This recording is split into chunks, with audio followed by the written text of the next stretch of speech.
Ladies and gentlemen, welcome back to the eSports Report, presented by the Xbox One, the official console of Major League Gaming. Max, so far we've broken down 3 of the matches from last night. Who are we going to be seeing next up on the show? Our last match of the night, Jack, was Isolation versus Optic Nation. Yeah.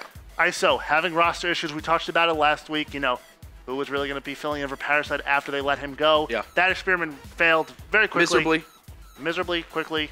So many adjectives to describe that. But, I mean, Lacefield, he subbed in on Friday, subbing in again today.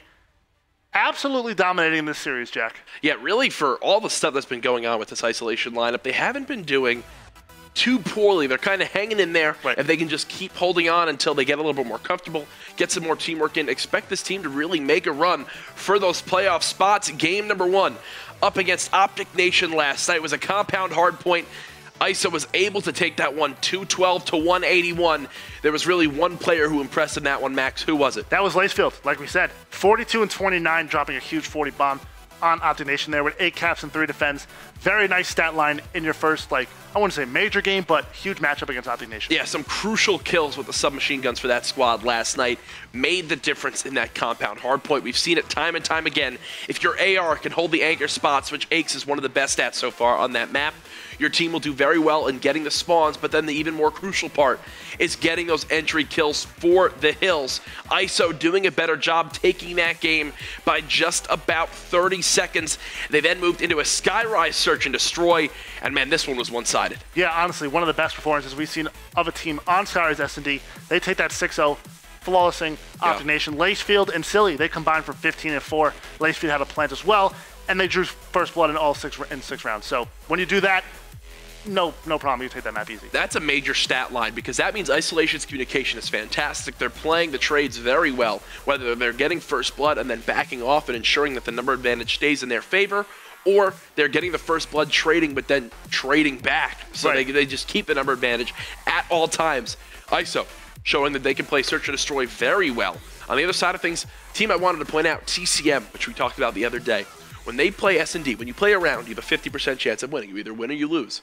Well, when TCM gets first blood, they only win 52% of their rounds, right. which means that after getting first blood, they only get a 2% increase in round win percentage. I think it's the lowest in the league, something that really separates this squad in Search and Destroy from a TCM. If TCM can begin working on that, expect to see them step things up. Maybe they got to take some notes from Isolation. Who knows? And then moved into comeback uplink, and Max, this was one of the most one-sided uplinks we've seen so far in AW. Oh, 100%. We've seen ISO get absolutely blown out in uplink.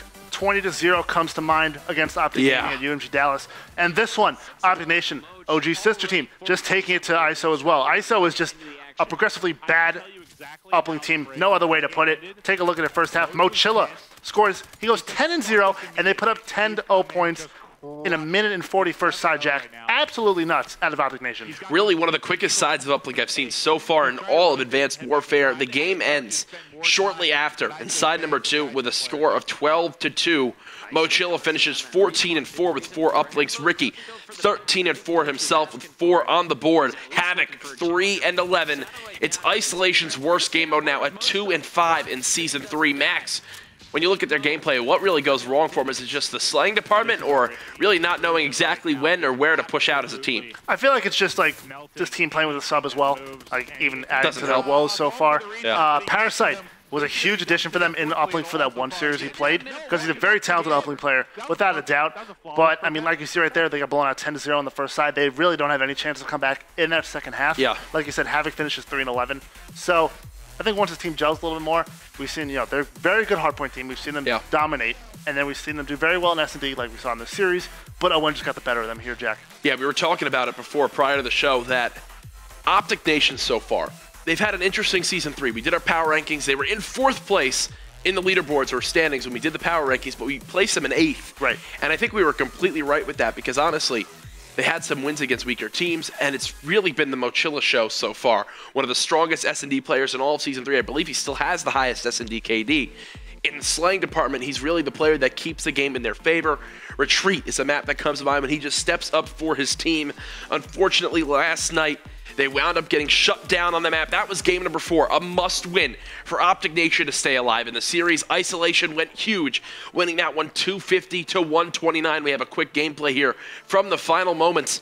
Lacefield, 43 and 29, 9 caps and 6 defense. Oh, wait for this. Hold on. We're going to take a look at a highlight play from Lacefield last night. Gets a huge kill on Ricky here. Turns around and absolutely just destroys Mbos. Oh, and then here comes the rage quit. Mbos last night went a combined 44 and 77 across both hardpoints. Very bad night for Mbos in hardpoint overall. But ISO looked so dominant in hardpoint against that one Jack. Yeah, really just showing at the end of that game 250 to 129, almost doubling the score of Optic Nation. Very strong performance. The submachine guns in both hardpoint games stepping up for ISO. Lacefield comes to mind right away. I know Bose went on Twitter and said that was the worst host they played on. A lot of the Optic Nation players were saying that, but the woes of online strike. Once more, very strong performance from ISO in hardpoint versus Optic Nation. But really, we mentioned it in game number 1. The player who stood out for us had to be Lacefield Lev, that fill-in for this squad. We have some of his numbers from the series. Max, break it down for me. So, I mean, take a look at his overall KD versus Optic Nation last night, a 1.39. So close to that 1.4. Huge numbers out of him in that overall series. I mean, like we said, compound hardpoint, 42 and 29, 8 caps, 3 defense. Hardpoint retreat, 43 and 39, 9 caps, 6 defense. 40 bombs in both games. Huge numbers. 7 and 2 in the Skyrise with 1 plant, and then Uplink, they kind of got blown out in that game, so he's not like a complete robot, but 5 and 10, 2 caps, just got absolutely blown out in that Uplink. You can't really say much. Yeah, really, his whole team, his whole team played very poorly in that Uplink game. But the thing I want to point out, 7 and 2 in S&D. You've already got Havoc on this team, which is arguably one of the strongest players in AW right now in S&D. Maven has been quoted with saying Havoc is the best, he believes, in Search and Destroy in AW right now, so he's dropping some major numbers. If Lacefield can stay consistent with him, expect ISO to be a dominant team in Search and Destroy, just like some other squads we've seen so far this season. Denial comes to mind when you mention that game mode. That was a look at Lacefield's performance. Max, do you think that's something he can keep up through the season, or was that just one strong series? I mean, huge breakout performance, really, against Optic Nation. We'll have to see how well he performs, even if he stays on the team going forward. I mean, you have one good series, doesn't mean you're on the team for sure. People on the COD competitive subreddit, they're saying, this move kind of makes sense, kind of fits the role of, 3, not really AMP players, but up-and-coming players. And you have the veteran Dito taking them under his wing, kind of, guiding them. I thought Parasite would have been a huge addition to this team if they were able to make it work, because just how talented he is as a player. But Lacefield, huge performance. I mean, let's take a look at ISO's game mode stats overall, because we keep talking about how bad they are in Uplink. Like, as you see right now, hardpoint, their strong suit, 8 and 5, beating people by almost a little more than 11.5 points, a little less, excuse me. And then the team KD at 1.01, Jack. Yeah, crazy stuff from them so far in Hardpoint Season 3. Really, though, Search and Destroy, the 3 and 5 record is surprising. If they can continue to be consistent in the game mode, I believe they will begin to start turning some of these series around. But then Uplink 2 and 5, the only game mode with a negative KD overall. Struggling to say the least in the games they've won. They've absolutely dominated, though, in score. Max, that's a look at Isolation so far in Season 3. Where do they stand for you? I mean, right now, bottom 4, I think. They got to figure some things out before they can really, solidify themselves to me as a top 8 team. With Llama God, I think they were, squeezing in that TK kind of spot, really 7th to 8th in Season 1 and Season 2. But right now, kind of tough to judge them. They got to figure out their roster before we move forward. But I mean, looking at Search and Destroy average round difference, they've only beaten people by 0.5 a round, half a round, showing that when they're winning their S&Ds, they're absolutely dominating. But when they're losing, they're really, really close. Oh, absolutely. Keeping it close at all times. Isolation continues to impress for me. The submachine guns in that team of Havoc and Lacefield right now. Really two of the up-and-coming players to look at for sure in Season 3 at the moment. Obviously, in Season 1 we had Hook. Season 2 we had Temp. Octane also comes to mind. Crazy stuff from Isolation. That was a look at last night's matches. Obviously, Elevate performing very well. TK narrowly taking down Envy. ON losing that series against Isolation, and then FaZe destroying Epsilon. 007. Now we're going to look at the standings currently in Season 3 prior to tonight's big games. Here's your top 6. Optic Gaming remaining perfect right now, a 75% game win percentage. Absolutely crazy stuff from them. Denial right behind them at 6 and 1.